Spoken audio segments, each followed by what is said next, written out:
Hello everyone and welcome to Oyster Academy. Today we shall be discussing the JSO exam paper that had happened on 19th of November.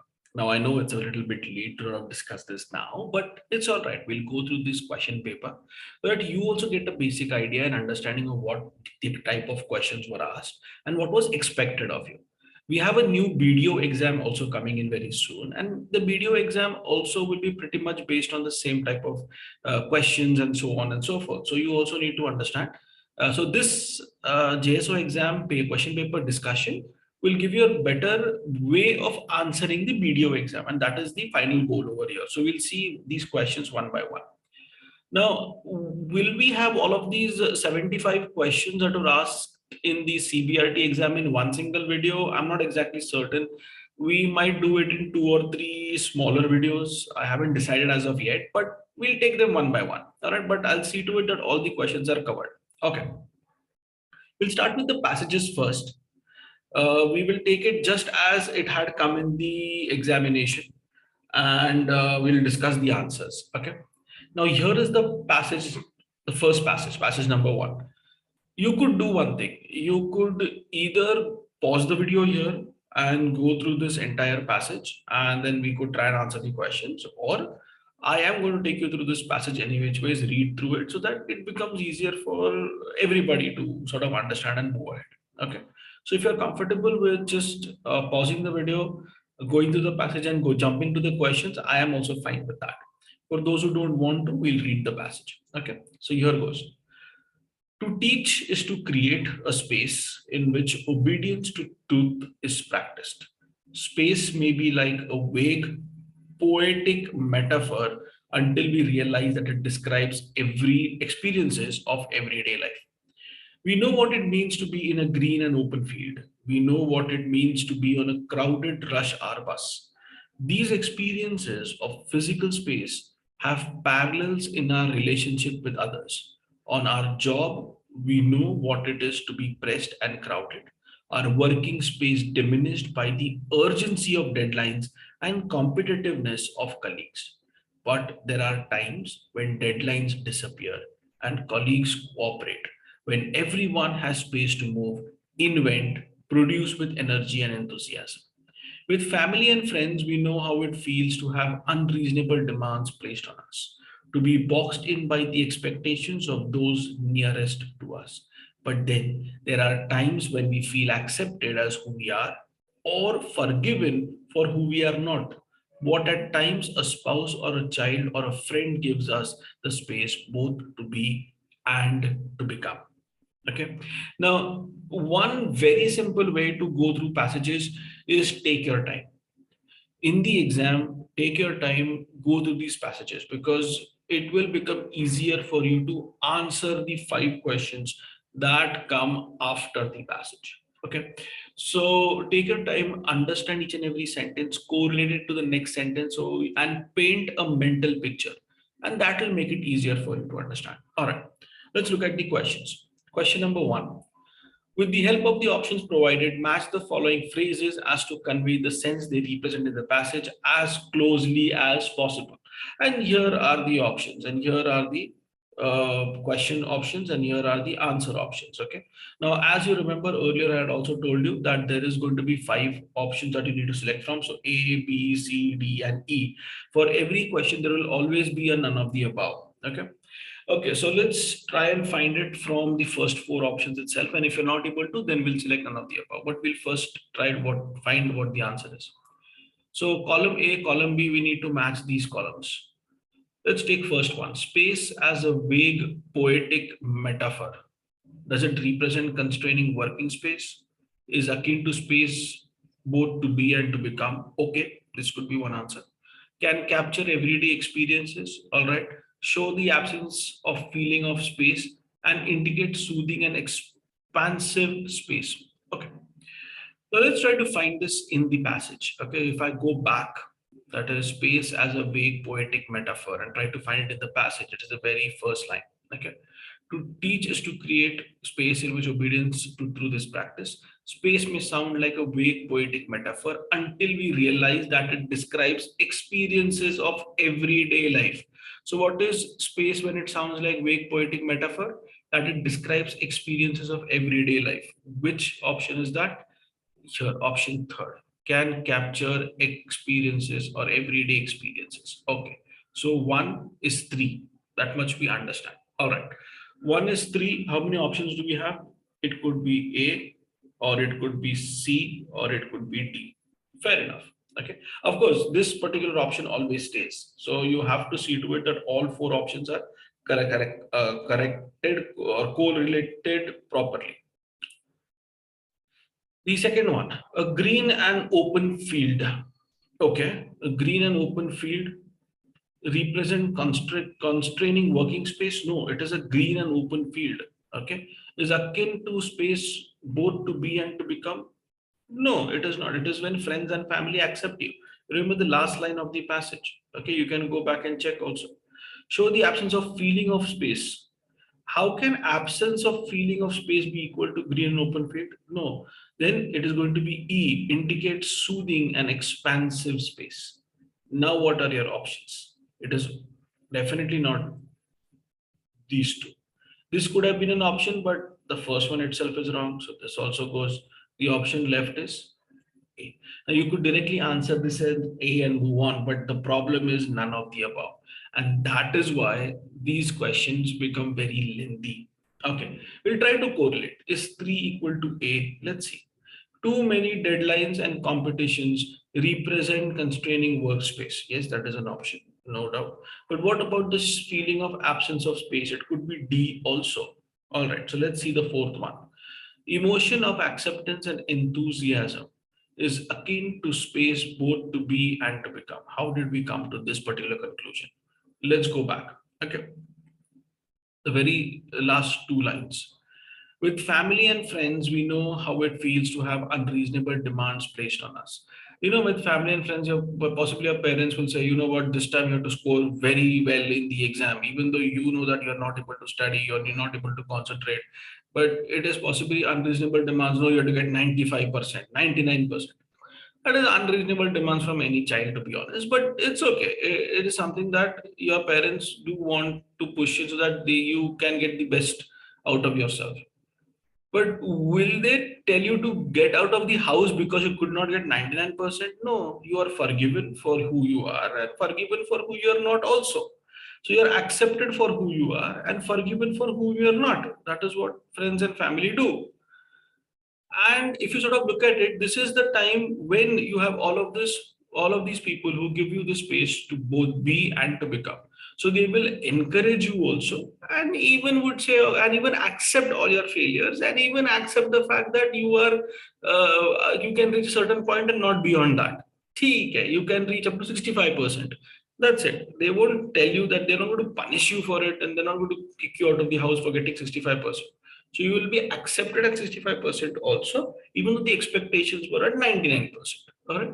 So this is what friends and family do, and this is what the option also is talking about. Acceptance. Look at this emotion of acceptance and enthusiasm. This indicates is akin to both space, to be, and to become. Right. So the option over here is going to be A. That is for certain. The answer to this question is A. Okay. The passage again, for those who have missed it, for passages, what I've done is every question right before it I put in the passage. Okay, so we can always refer back to it. So let's go to question number 2. In the passage, space is precisely defined as what? A vague poetic metaphor. Okay, a vague sounding metaphor for life. Okay, descriptive of everyday experiences. All right, and physical, mental, and emotional states. Now you will be like, what does this even mean? Where in the passage do I see space? So I'll go back to the passage. Space may sound like a vague poetic metaphor until we realize that it describes experiences of everyday life. Okay, now let's go back to the question. What is space? Descriptive of everyday experiences. You see this? Option C. It was not that difficult. Okay. Now, next question. By using the metaphor of crowded rush hour bus as indicating physical space, the passage tries to throw up the parallel with what? Constructive office space. demanding emotional space, diminishing working space, or being boxed in by emotions. Well, let's go back. Crowded rush hour bus. Let's see where it is. Okay. So we know what it means to be in a green open field. We know what it means to be on a crowded rush hour bus. The experiences of physical space have parallels in our relationship with others. On our job, we know what it means to be pressed and crowded, our working space diminished by urgency of deadlines and competitiveness of colleagues. Okay, so not exactly given in the passage, but we can decipher it. So let's get back to the question. Will it be constructive office space, crowded rush hour bus? Oh, we are going to office or we are possibly going somewhere, but maybe it is a feeling that you get when you are pushed against all odds and where you are put in a place where you would not be able to get the freedom to express yourself. It is not a green open field. All right. So crowded rush hour bus, is it constructive working space or constructive office space? We'll check on that. The question is regarding physical space. Okay. So this part, demanding emotional space and being boxed in by expectations, would not be the right answer here. If this was an emotional space question, then one of these two would be the answer. So it could be option B or option D if it was emotional space, but it very clearly says physical space. So constructive office space or diminishing working space. Now, not everybody possibly works in an office. There are a variety of places that people can work, right?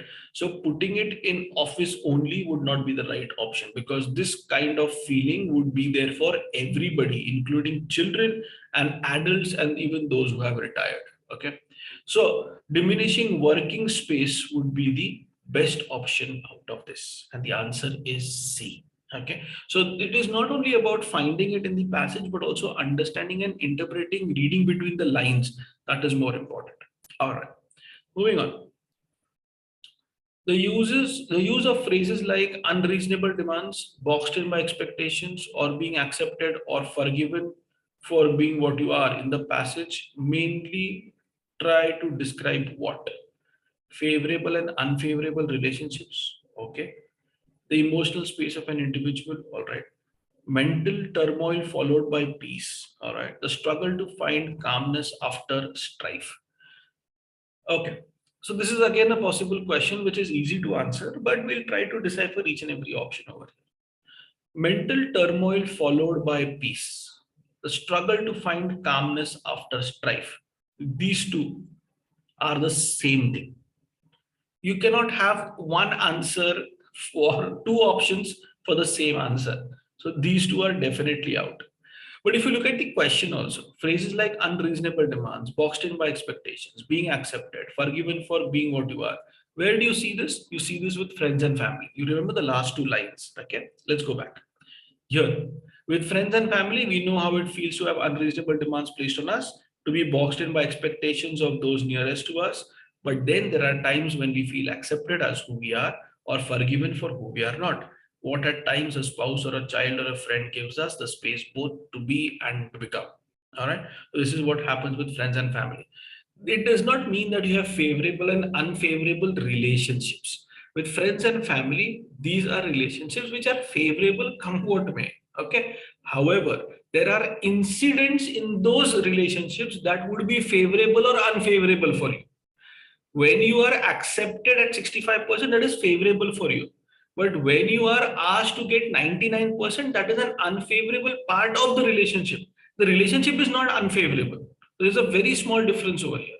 What is happening is the changes that are being or that are happening. That is where you are put under pressure, and you are said, ki, okay, even with 65, you are accepted as you are.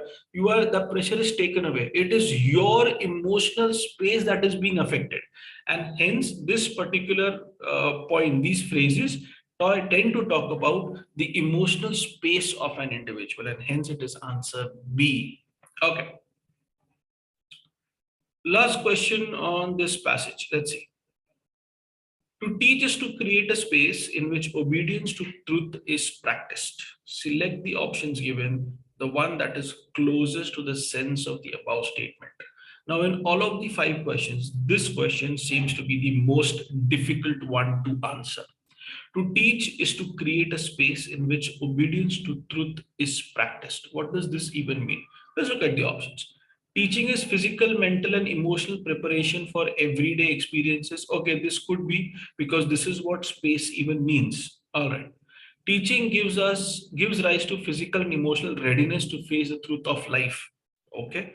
Teaching makes one aware of the physical and emotional dimensions of everyday life. Okay, this also could be an answer. Or teaching is the practical preparation to face the reality of everyday experiences of life. So, what is teaching if you sort of look at it? It is not only just physical, mental, and emotional preparation, but we need to have practical preparation also. And that is why it is going to be option D as the answer. Now, many of you, those who have attempted this paper, might have not got this correct. Those who are even attempting it now might not have got it correct. That's perfectly fine. This was a very tough question, to be honest.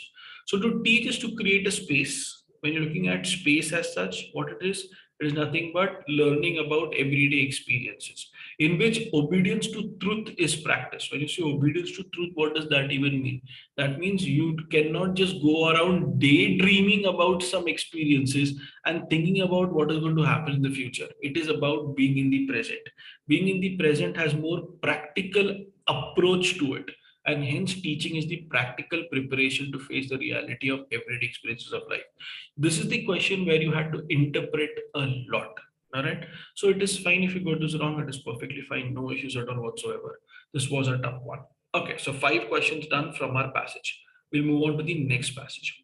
This was a very easy passage, to be honest, but let's see. So those who want to read on their own, you can just pause the video and read. For those who want to continue, we'll just take this passage. Okay. Until recently, Japanese corporates have not been interested in using either local or foreign business schools for the development of their future executives. Their in company programs have sought the socialization of the newcomers, the younger the better. The training is highly specific, and those who receive it have neither the capacity nor the incentive to quit. The prevailing belief says Imai is the management should be born out of experiences and many years of effort and not learned from educational institutions. A 1960s survey of Japanese senior executives confirmed that a majority, 54%, believed that management capabilities can be attained only on the job and not in universities. However, this view seems to be changing. The same survey revealed that even as early as 1960, 37% of senior executives felt that universities should teach integrated professional management. Okay. So this is just nothing but a passage based upon the Japanese school of thought when it talks about businesses and management as such. So Japanese corporates have their in-house programs that they teach management to their own recruits. But the problem is when you teach only single dimension approach for management, you cannot quit and you cannot move on to the next company because the next company would say your management practices are based upon the previous organization. We will have to teach you again, and an individual would say I have to learn everything all over again. I don't want to quit, I'll stay here only.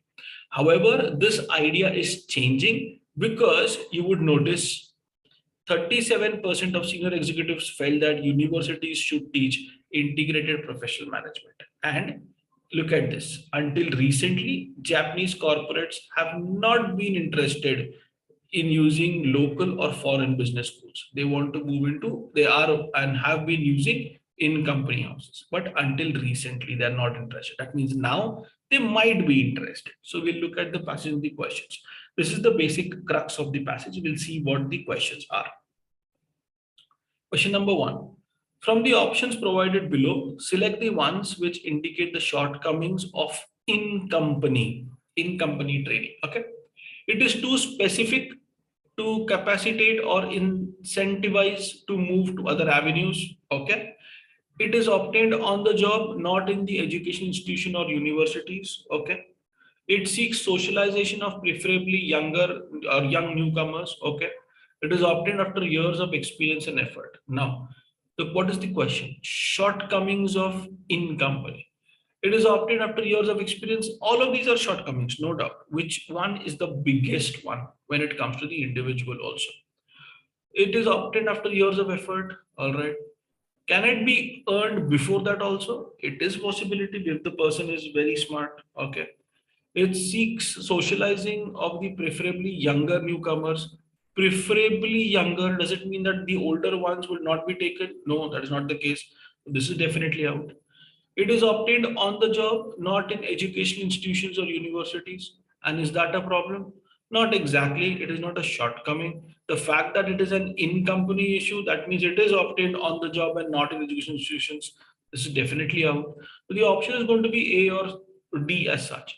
So it is too specific to capacitate or incentivize, and it does not incentivize moving to the other avenues. So as I said earlier, the crux of the passage itself said that if I get management techniques, that I learn management techniques from company A, it is going to be very difficult for me to move to company B, because company B will say, you learn from company A, those techniques are not going to be used over here, please learn again. So this is a major shortcoming.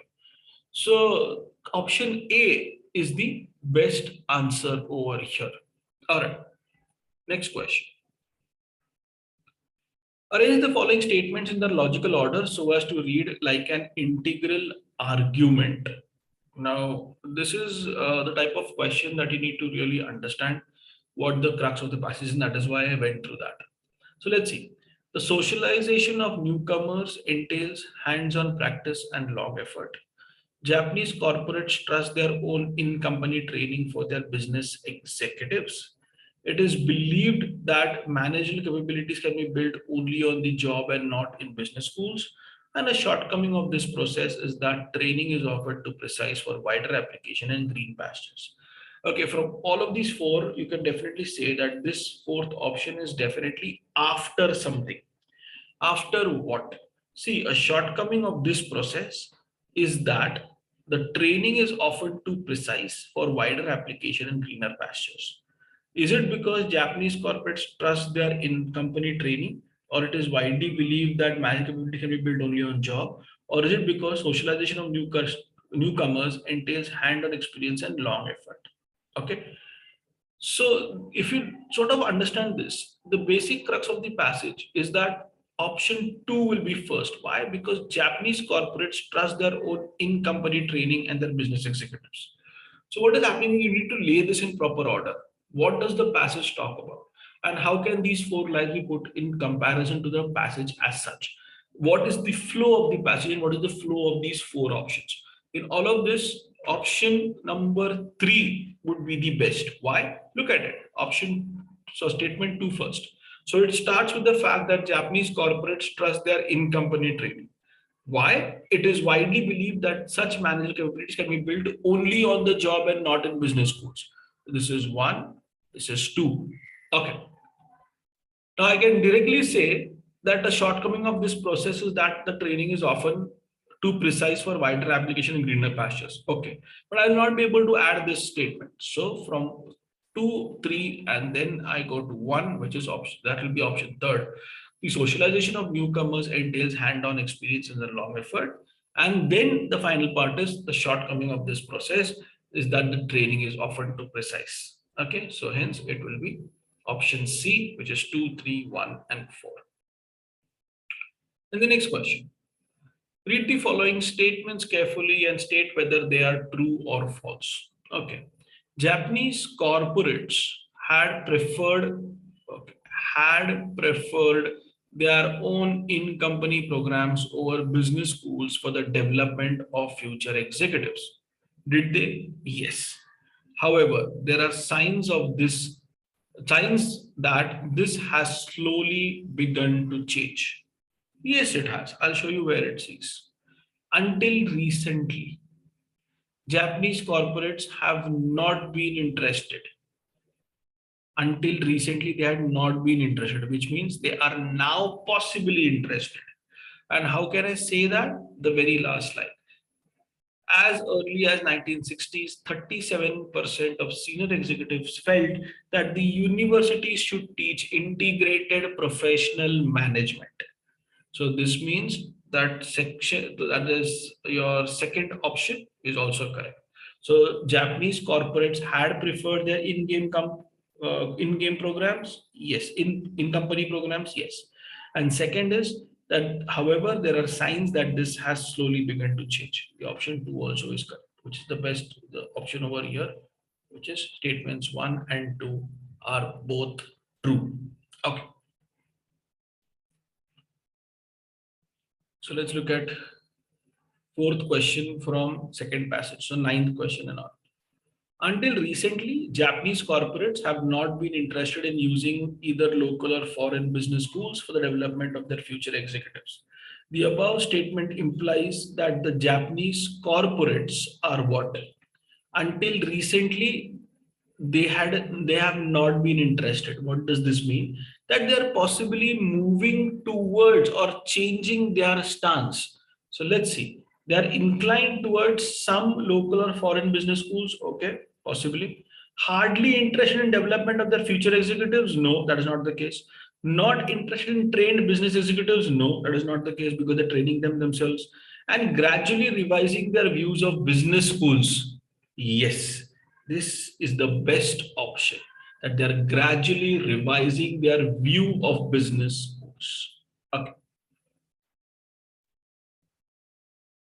Now the last question.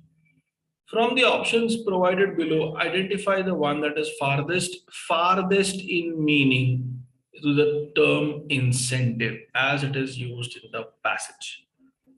Demotion, discouragement, deterrent, or inducement. Definitely the option is deterrent. Okay. You can just open the passage again and check for it out. The answer here is deterrent. Okay, let's move on to the environment part of the question paper. I hope you have understood the passages. So the passage, these type of passages will come up again in video exam. Okay. All right, so let's look at environment. The stratospheric ozone layer protects Earth from harmful ultraviolet solar radiation. Areas with ozone concentration below dash are called as holes in the layer. So what is happening is, the ozone layer that protects Earth, it is calculated in Dobson units. These Dobson units were named as Dobson units after Gordon Dobson, the scientist who said that we will take a column of air and try to find these very rare elements or rare compounds in the atmosphere as such. And ozone was what was counted by him a lot, and hence we are using Dobson units for ozone. So if we have a layer of ozone which is less than 220 Dobson units, it will be termed as holes in the layer. Okay. Next question. Which geological epoch talks about future, more about the future than the past? You have Pleistocene, Pliocene, Holocene, Anthropocene. Now, if you have even the slightest idea over here, I'll tell you what, the Anthropocene epoch, is actually an unofficial unit of geological time. And this is used to describe the most recent periods of Earth history when human activity is said to have started to have a significant impact on the planet's climate and ecosystems as such. So the answer here is Anthropocene. Anthropocene really does not exist. Okay, it is just a term which is used by the scientists nowadays, and it is not officially accepted, but it is used many a times. Even if you look at the previous papers that were set by GOAPSC, you would notice that the questions on Anthropocene have been a plenty. And you can expect Anthropocene questions even in the environment sections here from here on also. So the answer here is Anthropocene, and Anthropocene talks about the effects of humans on the climate. And we have had never such a kind of classification before, and that is why it is not yet accepted, but it might be in the future. So answer here is Anthropocene, where it talks more about the future than about the past, because it is talking about the impact of humans on the planet's climate. But officially, we are right now in the Holocene era. Okay. अब ये जो है ना Holocene era, we are officially in this, and Anthropocene is not officially marked, but this is what talks about future than about the past. So the question, that is why a lot of aspirants, said that this question is wrong, because Anthropocene is not a geological epoch as of yet. How are we even giving that as an option? So, but the answer here is Anthropocene, and it has been kept that way. So it will stay. All right. Next question. Amazon rainforests are facing tremendous pressure. According to studies by Thomas E. Lovejoy and Carlos Nobre, the tipping point in Amazon rainforest is said to have occurred, or is said to occur, when deforestation and degradation combined exceed the threshold between what percentage? The answer here is 20 to 25%. Okay. You either know this answer or you don't. It's as simple as that. You just cannot keep on guessworking over here. The answer is 20-25%. And this has come by various studies also. There are some reports that say that Amazon has degraded up to 34% already. So there are some studies that have said that. There are some studies that say that it is about 19%. So it is somewhere between 19 to 34 at this point of time. But the tipping point, where the point of no, what we call as point of no return. That means the Amazon cannot come back to its original state if it goes beyond 25% of deforestation. Okay, so there is huge pressure on the Amazon forest, not only because of farming, but uh, what wood cutting, and even with forest fires and so on, it is becoming a very big problem to safeguard the Amazon as such. Okay. With reference to International Solar Alliance, consider the following statements. The UN has granted observer status to the International Solar Alliance. Has it? Yes. Its headquarters are in Gurugram. Yes. And International Solar Alliance is the nodal agency for implementing One Sun, One World, One Grid. Yes. All three are correct. The option is D. Now, if you know that the ISA is an alliance of 123 signatory countries, okay, most of course being what we call as sunshine countries, because they either lie completely or partly between the Tropic of Cancer and the Tropic of Capricorn. Now, founded, this was on the 30th of November 2015. And it was, in fact, an initiative which was proposed by the Indian Prime Minister, Narendra Modi ji, when he had a speech in November 2015 at the Wembley Stadium in London. That is when he had said, we will start something called as an International Solar Alliance. So he was he was the founding father of International Solar Alliance, and it is one of the biggest alliances that have come together across the globe for energy security. Okay, and all of these three options are correct. So if you want, you can read about this a lot more. There was a question about ISA in the last JSO exam also. There was a question about Amazon on the last JSO exam. There was a question about Anthropocene in the last JSO exam as well. So you see, there is a repetition of topics even in environment. So it's not difficult to predict what will come. You just need to read about that particular topics and be prepared. Okay, what of the following is or are the effects of deforestation? Reduced rainfall, yes. Increase in greenhouse gases. Okay, wait. Increase in greenhouse gas emissions. All right, we'll see what it means. Loss of biodiversity, definitely. So 1 and 3 is definitely there. Is there an option with 1 and 3? It is 1, 2, and 3. All right. So we could consider 1, 2, and 3. But what is the problem with option 2? Does it not increase greenhouse gas emissions? See, emissions is something that is thrown out by a particular body. So you could have companies or industries emitting greenhouse gases. All right. If I start cutting trees, the greenhouse gases, the total quantity of that will increase. But if I start cutting trees, does it mean that those emissions will increase? Not exactly. If I increase industries, then those emissions will increase. However, what the commission has also said is that 1, 2, and 3 shall be the answer over here. So there are many aspirants who actually said that this particular question is wrong and it should be none of the above, or you should at least put 1 and 3. The reason being that it does not increase greenhouse emissions, it increases greenhouse gases. There is a small difference there. But the answer is considered as 1, 2, 3, and we will take it because what can you do any which way? So the answer is 1, 2, 3. Next question. The National Green Tribunal Act 2010 was enacted in consonance with which of the following provisions of the Constitution of India? Okay, this is going to be very clear. The answer is only one. Okay, because this NGT, which was established in 2010, this is clearly under Article 21, which assures the citizens of India the right to healthy environment as well. So under Article 21, you have something called as right to life.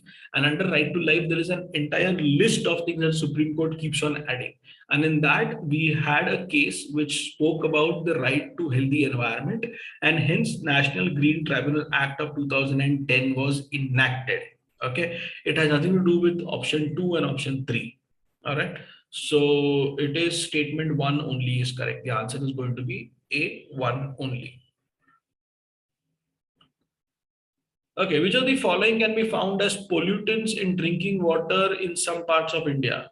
Arsenic, sorbitol, fluoride, formaldehyde, uranium. Now, if you sort of look at various reports, you might say all 5 are there. But this is a question that has come directly from NCERTs. Okay, these are nothing but school books, CBSE board school books. And the answer to this is option 3, 1, 3, and 5. Arsenic, fluoride, and uranium. Okay. Which year anthropogenic mass exceeded natural mass? This is in 2020. All right. So in 2020, we found out that the anthropogenic mass exceeded natural mass. What is anthropogenic mass? It is nothing but what can be defined as the mass embedded in inanimate solid objects made by humans that have not been demolished or taken out. It could be everything, including roads and houses and shopping malls and fishing vessels, printing paper. Everything would be considered as anthropogenic mass. That any mass that is not created naturally would be termed as anthropogenic mass, and that is more than natural mass. And this happened in 2020. In fact, every week since 2020, we are adding the same amount of anthropogenic mass every week. So it is a huge amount that we are doing so. Okay, so we have exceeded it in 2020 itself. Next question. What is the threshold of water stress in terms of freshwater availability per capita? And is India a water stressed country? Okay, so there are two questions here. Is India a water stressed country? Yes. So there is no doubt in that. So options 1 and 2 are definitely out. It is only from 3 and 4 that we need to find an answer. Water stress, there's something called as water stress, something called as water scarcity, and there's something called as absolute scarcity also. Okay, so I'll just see if I can write this down. So you have water stress. Okay, you have scarcity. Oh, I'm sorry, I wrote the wrong spelling. Hold on.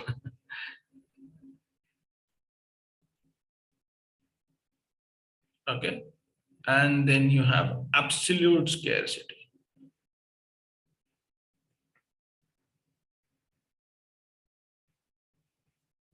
Okay, stress is when you have fresh water available less than 1700 cubic meters per person per year. That is water stress. Scarcity is when it is less than 1000 cubic meters per person per year. And absolute scarcity is when you have less than 500 cubic meters per person per year. Okay, of course, we are a water stressed country because of our high population. There's no other reason for it. We have enough water for everyone's need, just not for everyone's greed. And that is the problem. The issue over here is this high amount of population, which is causing water stress. So the answer over here by now you would have realized is option third. Okay, because the question is asked, is India a water stressed country? If it would have been asked, is India a water scarcity country, then we are not. Okay, we have stress, which is, so we have less than 1700 cubic meters of water per person per year. All right. And if we improve rainwater harvesting, if we start building better dams and ecologically better dams as such, then we will not be under water stress either. Okay. So this is the answer to this question. Next time, if they ask about scarcity or absolute scarcity, you will be able to answer that too. Next question. Tarun Bharat Sangh, under the leadership of Rajendra Singh, revived which of the following rivers? The answer is Aravari. Now, this is a river in Rajasthan, and Tarun Bharat Sangh is actually an NGO which was started way back in 1985 as such. And Rajendra Singh has been its chairman since the very start. So, TBS or Tarun Bharat Sangh has started their work with mobilizing communities around the issue of water, and they are even supporting in reviving and revitalizing the traditional systems of water management. This is all done through Shramdan. Okay, so they get hold of the people living in the certain area and they ask the people that is in the villages itself to be volunteers. And Tarun Bharat Sangh then manages how this work is to be done and how every river that they are working for is revived. And they have done excellent when it comes to the Aravari River. Okay. Now we come to current affairs. The question is, what is the theme of the seventh India Water Week? The theme over here is one, water security for sustainable development and equity. These kind of questions, you either know the answer or you don't know the answer. Okay, so this is option A, water security for sustainable development and equity. That is the answer. Shri Shaktikanta Das launched new subtech initiative called Daksh for which of the following purpose for RBI? The answer is supervisory purpose. Daksh is actually to improve compliance in supervised entities like banks and non-banking financial institutions. So it is, so RBI, it has one of the ideas of supervising what is happening in the banking sector, and that is why they have set up this particular application called as Daksh, where they could easily check whether all of these banks that they have given access to and non-banking financial institutions, are they properly working or not. So Daksh is more of a supervisory purpose. Next question. Which shipbuilding company will build India's first hydrogen fuel cell catamaran vessel? The answer is Cochin Shipyard. This is for the national waterways, okay, especially from Varanasi. Now, you know what a hydrogen fuel cell is. So we are not using fossil fuels, okay, no fossil fuels. This will be green energy. And this is for national waterways. So from Cochin, it will go to Varanasi. And from Varanasi, then it will be used on national highways, national waterways, I beg your pardon. Okay. So what is a catamaran vessel? A catamaran vessel is when it has two hulls. What I mean by that. So this is a regular boat. Okay. I'll just draw a nice boat. Okay. So, okay, a boat. Now, if you look at the boat from its front, you will see something like this, a V shape. Okay, because this is the side view, this is the front view. Okay, front view. Now, when you look at a catamaran vessel will have two hulls. All right, and this is from the front itself. Okay, this is from the front. So this is your regular V-shaped boat as such. This is called a hull. So a regular boat will have a single hull, but a catamaran vessel will have two hulls and will have a board matching all of these hulls. So if you look at the board from the side, you will still see something like this from the side. But from the front, you will have two of these hulls. That is what a catamaran vessel is. Okay. So it is built in Cochin. And this is the based upon first hydrogen fuel. So we are going to save a lot of fossil fuels in this. Okay, who won FIFA Under 17 World Cup 2022? The answer is Spain. Spain won it, Women's World Cup Under 17. They beat Colombia. Okay, and India was the host. India was going to be the host in 2020. However, due to the pandemic, India was made the host for the next World Cup, which was 2022.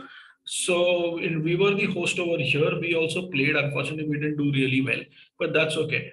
The Under 17 World Cup was won by Spain after they beat Colombia. All right. Okay, which two beaches have entered the list of blue beaches? The answer is here, Kadmut Beach and Thundi Beach, both in Minicoy. Now, the blue flag is actually to promote sustainability in the tourism sector. Okay. And these beaches are nothing but beaches which have been maintained very well. There is proper environmental protection in place. Sustainable development practices are in place. Environmental education to the people who are living in and around those beaches, that also is in place. And even the tourists are educated as how to not destroy the beaches. Okay. You would see how the beaches of our own state unfortunately have been not doing so well ecologically as such, unfortunately, because of the high amount of tourism. Yes, the state government is working on ecological and conservative practices for the beaches as well. Even the village panchayats, for example, Kalangut village panchayat also is doing excellent when it comes to cleaning up the beach. The amount of waste that is being thrown on the beach every single day is high, and cleaning up that is a very tough ask also. But in all of this, if the beach is really doing well ecologically, environmentally, and based on tourism, then these beaches would get what we call as blue beach tag. Okay. Now the blue beach tag is given by a foundation for environment education, which is based in out of Denmark. So it is actually internationally recognized, and it is a matter of huge pride to get a certification of blue beach. India right now has 12 blue beaches, including Kadmat and Tundi. The first beach that India got as blue beach was the Chandrabhaga beach in 2018, okay, which is in Odisha. So 2018 Chandrabhaga beach in Odisha, first one to get a blue beach certification. Kadmat beach and Tundi beach are 11th and 12th to get the certification. Total we have 12 beaches which are certified as blue beaches. Okay, you can go through the list because next year they might ask, give the list of the they could ask like out of the list of blue beaches, which is not part of it or which is part of it. It could be that way. So you have to be very careful about such list also and read them. Okay. Next question. What is the theme of Global Hand Washing Day? Global Hand Washing Day is celebrated on 15th October every year. And the theme this year was Unite for Universal Hand Hygiene. Okay, again, questions on dates and themes come in every single year. So whatever days and dates that we have in the year-round time calendar, please go through those dates and also look at the themes of it. Okay, so Unite for Universal Hand Hygiene is the Global Hand Washing Day 2022 theme. Next question. Which substance abundance on the moon has been mapped for the first time by Chandrayaan-2 spectrometer of ISRO? The answer is sodium. Okay, so sodium has been found, and sodium is known as a volatile. A volatile, why? Is because its particular measure determines when it was formed and how many years since that it was formed and so on. Why is this again important? So that we can test the formation scenarios of the Earth and Moon system. So sodium can be used as a tracer for what we would call as the volatile history of the moon. And we can find how the earth and the moon systems were formed. That is why the importance of sodium, which has been mapped by Chandrayaan 2, becomes extremely important for the world over. The various scientists who are working on to check upon how earth and moon were formed. Okay. So space, this is very important for space tech, that sodium has been mapped on the moon. So now we can for certain say that moon has been formed from earth after a third celestial body has hit earth, which then caused an explosion on earth, and it lifted materials into space, and the materials then formed moon, and we still have the earth. Okay, so that is what has been confirmed now because of finding of sodium by Chandrayaan 2. The next question. NASA's OSIRIS-REx spacecraft has begun its 2-year journey back to Earth after collecting samples from which asteroid? The answer is Bennu. Okay, so this is again, you know it, you know it, you don't know it, don't know it. Okay. Why Bennu as such is because Bennu has been classified as one of the primitive asteroids.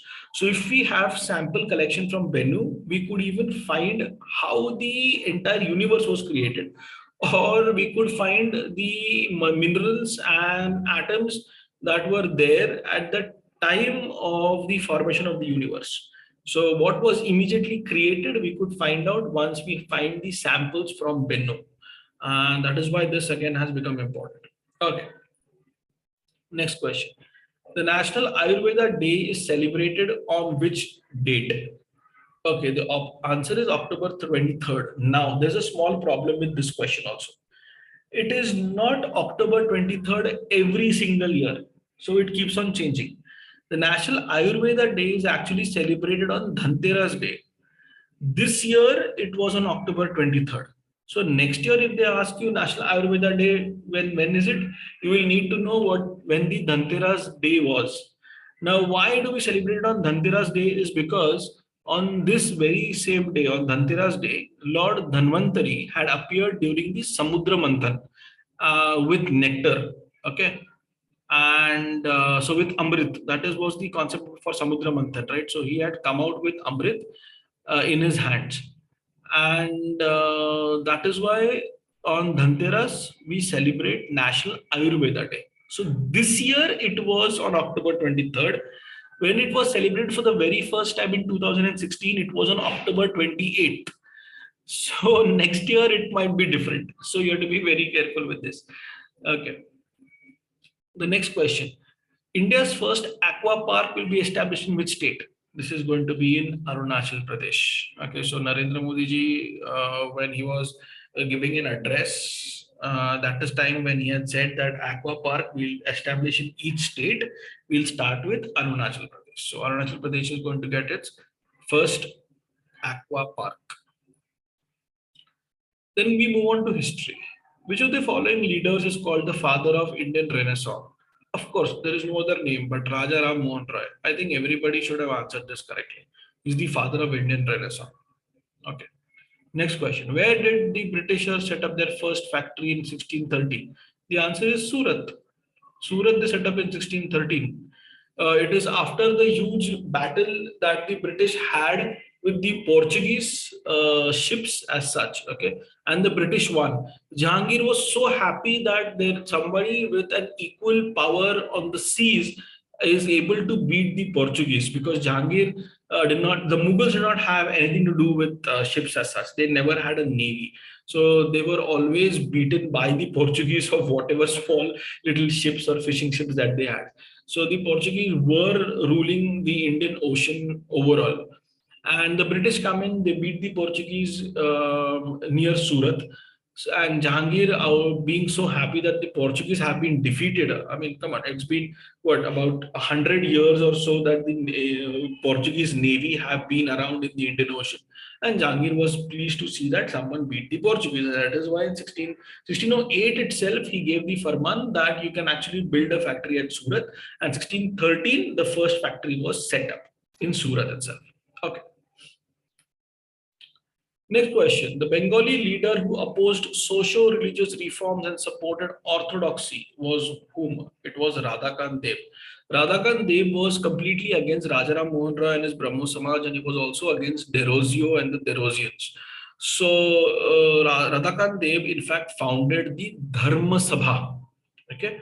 So next time they could ask you the question, who founded Dharma Sabha? That was Radhakant Dev. Okay. Next question, which of the following is connected with blue water policy? Well, the answer is going to be A, Francisco de Almeida. Now, he was the first governor, okay, of Portuguese possessions in India. And he was opposed to the idea of establishment of a territorial empire in India. Of course, later on with Alfonso and Albuquerque, things changed, of course. And the Portuguese set up their possessions in India as such that started to move inland as such. But the concept of staying in and around the coastlines and also seeing to it that they have supremacy at sea, so that, but also to limit their activities to only commercial transactions. This is called as the blue water policy. Okay, and this was given by Almeida. Okay. Who is the founder of Anushilan Samiti? Anushilan Samiti was actually founded by a Calcutta student by the name of Satish Chandra Basu. Okay? But Satish Chandra Basu had the patronage or money coming in from a Calcutta barrister. The name of the Calcutta barrister is Pramatha Mitra. So the answer is going to be A. There was a lot of questions, or rather, a lot of aspirants send in stating that this question also is wrong because the founder itself, the answer is not there. But the thing is, Pramita Mitra had given a lot of money and was also present at the foundation day with Satish Chandra Basu to set up the Anushilin Samiti. So this answer also is correct. There should be no problem in keeping it that way. Okay, now starts maths and logical reasoning as such. But I think we'll end this particular session today. And tomorrow I will take you through these particular questions for maths. We'll try and solve all these questions so that it becomes easier for you to understand what kind of questions have come in and why the answer of certain questions is A, B, or C, or D, or whatever the answer is. Okay, so we have looked at a multitude of questions today. We looked at passages, we looked at history, we looked at environment as well, and current affairs. We looked at a decent chunk of questions. Starting tomorrow, we'll look at the maths and logical reasoning also. All right, so that is it for today. Thank you for watching.